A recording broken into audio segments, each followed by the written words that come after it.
Hi everyone, this is Ishika Kesarwani and I welcome you all to the Tech Podcast. Today we are having Anton with us. He's a Microsoft Azure architecture and solution development expert, a Microsoft MVP, and a Microsoft RD. We are so glad to have you with us, sir. Thank you so much for joining. Maybe we can first start with getting to know a bit about you. Yep, thanks. Hello, everyone. Thanks for having me here on your podcast. As you were saying, my name is Anton Boyko. I'm from Ukraine and I am a Microsoft MVP. I had 9 consecutive awards, and also I'm a Microsoft Regional Director. In IT, I was working for more than 18 years already. I mainly do everything that is related to Microsoft technologies, but I also have an experience in, let's say, competitive areas as well. That is amazing. You have literally done so much till now. It's just like unbelievable. Okay, so since you've been working in the IT industry for such a long time, so what exactly was your initial spark when you got started in this industry? This is actually a really good and I do believe interesting story as well. So the thing is that when I've graduated from the university, that was not really a good year for the Ukrainian economy. So that is why, for me, basically for a student who just graduated, even despite I graduated with the diploma in computer science, I got my master degrees with I honors and so on and so forth. It was really hard to find my first job because, everyone wanted someone with at least 1 or 2 years of experience. And when you will get the experience if no one wants to offer you any job? So I ended up basically creating my own company. And my own company, because again, we did not had a lot of experience, so that is why we decided to start with something simple. And the easiest way to start with IT company that we were able to find out was to start doing websites. So we were developing different websites, the e-commerce websites, the marketing platform for the local Ukrainian businesses here. And the thing is, we try to offer like a full cycle, like end-to-end solution for our clients. So that is why, besides the development of the website, we also needed to host them somewhere. And this is really kind of an interesting story, which will end up basically me explaining how I end up working with the cloud in the first place. Okay, so as I was saying, that was a really, really young company, and I was the student, so I had no money in the first place. And with no money in the first place, I decided to start my own company. So that was not really wise decision, but anyway. And when we were basically looking for a partner to host our solutions, our website that we were creating, the decision was really, really price driven. So we do have now a lot of kind of data centers here in Ukraine that can offer you this or that level of hosting for your websites, but at that point, the only basically the only factor that we were basically taking into account, that was the price of the data center. That's it. So therefore, we ended up basically with the cheapest data center possible. And for the first maybe like 6 months, that was quite okay. We were extremely happy that it was almost for free for us. But then quite an incident happened in the data center. And the incident that happened there, that was actually a fire. I mean, like the actual fire in the physical data center, and all the hardware, all the equipment were just like burned down entirely. And you know what? We do have the kind of a joke here in Ukraine. I'm not sure that I will be able to translate that to English, but I will do my best. And the joke goes like this: that there are two kinds of people. The first kind is the people who are doing backups, and the second kind is who are doing backups starting from now. So the thing is that that was really kind of a once in a lifetime experience where all your data, all your hardware, and I mean like not only you, but the data and the hardware of your clients, of your partners, were destroyed just in one day. you know. And first of all, I start receiving the calls from basically the business owners who were asking me why my website is down, and I was trying to, calm them with just a regular explanation. So yeah, we're doing some maintenance, we are rebooting the server, so please wait like hour or two and everything will go back online. I was trying to call the data center, but the phone line was cut off. And then, after I doing some research, I understand that actually that was a fire. And the thing is that when I was asking them, guys, okay, so the equipment was destroyed and so on and so forth, but can you please at least give me the backups, because I also paid you extra to store the backups for such kind of a disaster case. And they were saying, yeah, but we actually stored all our backups in the same room as we were having the actual servers. So yeah, by some really lucky accident, I was just basically having the backups, which were like only maybe 1 or 2 weeks outdated, on my local machine. I was doing some experiments with the data and so on and so forth. So I go to the other data center. I basically ran all the servers there. I restored all the backups. I restored the operation of all the websites in that second data center. And then I tried to explain to my clients why that actually happened. And now they need to kind of, manually, let's say, restore those lost 2 weeks of data and so on and so forth. That was really painful. But what I understand from that experience, I understand that technically you cannot put a price tag on your, let's say, mental health. And after that, I will start looking for more reliable solutions, and that was the point basically when I put like a bit more efforts from my side to researching what I mean, like not only what kind of an offerings they do have in Ukraine in terms of the data centers, in terms of disaster recovery, resiliency, and so on and so forth, but also what they can offer worldwide. And this is basically how I ended up working with the cloud, because technically, if you will just compare what it will cost you to, let's say, rent 1 hour of CPU in the public cloud providers like Microsoft, Amazon, Google, whatever, and what it will cost for you to rent 1 hour of CPU in the data center, I mean like the local data center, then in most cases the local data center will be cheaper. But again, you cannot put a price tag on your mental health, because if you at one night will wake up from the call and someone on the other end of the phone line will say that, hey, all your equipment just burned down to the ground, and now it's up to you how you will recover from the disaster, and it's up to you how you will explain to your partners what happened. I don't want to have that experience second time in my life. I mean, like, never. That was really lesson learned. And yeah, this is how I ended up basically working with the cloud for the next about like 16 years of my career. Damn, that is actually very scary.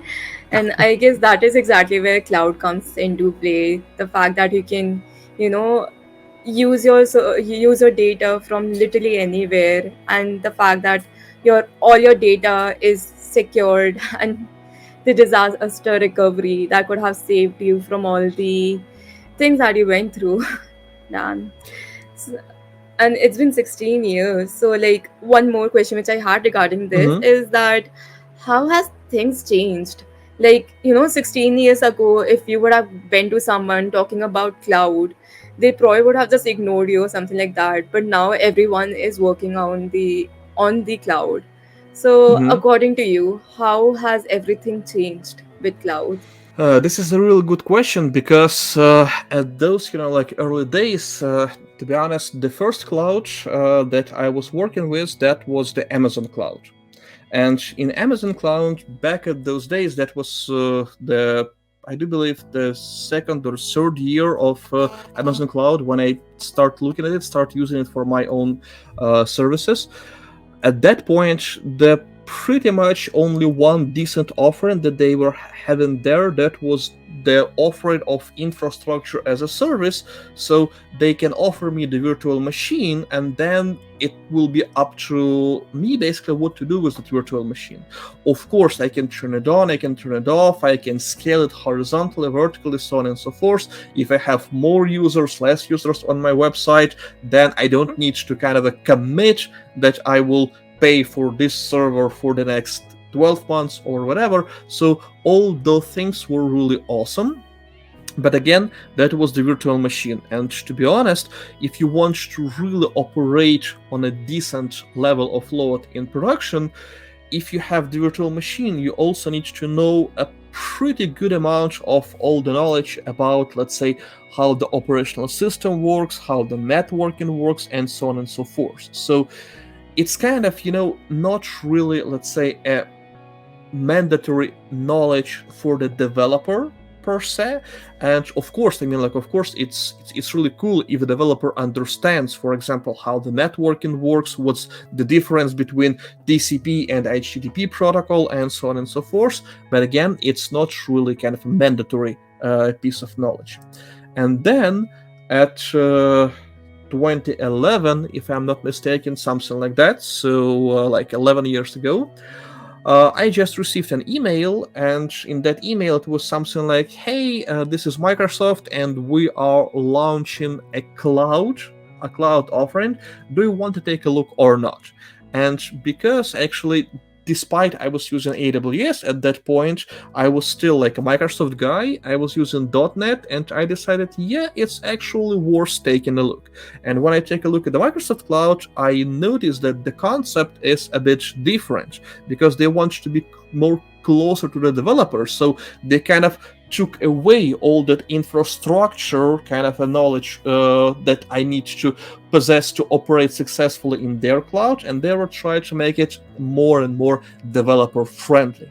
And now I see that basically all those vendors, they are kind of choose their own strategy how to kind of conquer the market, and Amazon is creating more and more services that are closer to the infrastructure level, and the Microsoft Azure, for example, they're creating more and more services that are hiding all those infrastructure details from me, and they allowing me just to write my code.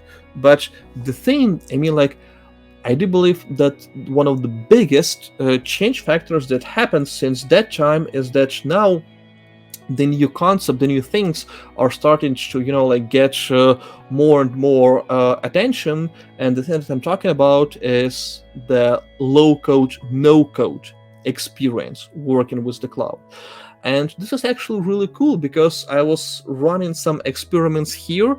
And by running experiments, I mean, I was basically talking to someone who is not a technical person in the first place. So, for example, I was talking to a guy who works in insurance business. Okay, so he knows really a lot about insurance in general, but he don't know how to code. And for him, that was kind of a simple task. He needs to do something with his calendar to basically make sure that all the appointments that he tried to put in his calendar will not overlap, and also allow his clients to also book a time slot for an appointment in his calendar without them, let's say, knowing who else he is about to meet during this day. And I was explaining to him the concept of this low-code, no-code solutions, and I offer him to try and create this kind of a service, this kind of an application for himself using those tools that are available for him in the cloud. And he was eager to try, and at the end of the day, of course, we faced some road bumps because it's not like if you never ever try to code in your life, then you can still create a first application in just a few days. No, it's not like that, but still, for him, it was bearable, and he was able to create this application, this service for himself using those low code, no code solutions. So I do believe that this is the big thing that changed, that if you want to do something, the vendor will try to arm you with all the tools required so you can focus only on the business concept of your application and try to care as less as possible about the technologies themselves. Can you tell us a bit about the misunderstandings or misconceptions which people usually have when it comes to cloud? Yeah, I do believe that there are a lot. So the first misconception, at least here in my region in Ukraine, is that if I will put my data to the public cloud, then it will be less secure comparing to what will basically happen if I will store the data in my own data center. And you know what? If you were following the news, and I'm not only talking about you, I'm talking about all the audience that will then listen to our conversation. If you're following the news, you may notice that currently Ukraine is basically in a state of war with the Russian invaders. And the thing is that since last 5 months, we actually get to know, not by our own choice, but anyway, we get to know a thing or two about security in general. And the thing is that one of the ways, for example, how Russian forces try to achieve their victory here, that also try to attack our informational infrastructure. They were trying to attack our resources. And I can assure you that I was basically helping some organizations, I was helping them to maintain the security within their own data center, and I was helping the other organizations to maintain the security within the public cloud vendors. The thing here is that if you go to public cloud vendor, all the things is already there. So first of all, I do believe that maybe like 50% of the job they already cover just because you stored there in their data center, and the other 50% they already have the solutions that are there that you need to configure, and as soon as you will configure them, you can get them up and running in maybe like, I don't know, 1 or 2 hours, and that's it. And then you just need to monitor and maintain that system. In your own data center, in one hand, you do have more flexibility because you can choose precisely what exact technologies you will use to solve this or that. But again, if you want to operate them successfully, you need to have you need to have people who will know how those technology works. It will take time to basically, create all those security mechanisms and so on and so forth. So, of course, if you have all the time in the world to configure your own system, then yes, you can try to achieve the same stuff what Microsoft, Amazon, and Google achieved in their data centers. But if you don't, if you need your solution to be implemented in a reasonable time scope, then again, I will recommend to go there. The other misconception that I also want to talk about is about price. Everyone believes that if I will create my account in Azure, AWS, or Google Cloud, then I will end up basically paying all my entire savings to that cloud vendor. This is also not true because let me start from this. So first of all, there are no such things as free anything. So in any case, for anything in your life, you need to pay. The only one difference is you kind of have an option to choose in which currency you will pay for this or that. And what I mean by currency, I mean like in one case you can say, I will rent this server from this cloud provider. In that case, you pay, I don't know, for example, in American dollars. On the other hand, you can say, hey, I do have some hardware equipment in my basement, so I can kind of try to host my solution there, but I need to configure that hardware and so on and so forth. In that case, you will pay with your own time. So you need to treat that as just another currency. Let's say I need to spend, I don't know, let's say 20 hours or like 40 hours to configure a server. But if I will go to cloud, I will need to spend only 1 hour, and the rest time I can spend, I don't know, with my family, with my friends, maybe learning something, or maybe just sitting on the couch and watching YouTube or Netflix or whatever. So I mean, like, don't basically get into that pitfall. Don't treat something that you can do with your own hands as free. You're just paying with a different currency. And a few examples here. Uh, let's say an application that I've created for myself, and that application, it helps me to manage all my calendars. The application is basically listening for all the calendars I have, and then let's say I have my personal calendar, I have the calendar in my main company, I have a calendar in another company, which I also work with a bit as a contractor, and so on and so forth.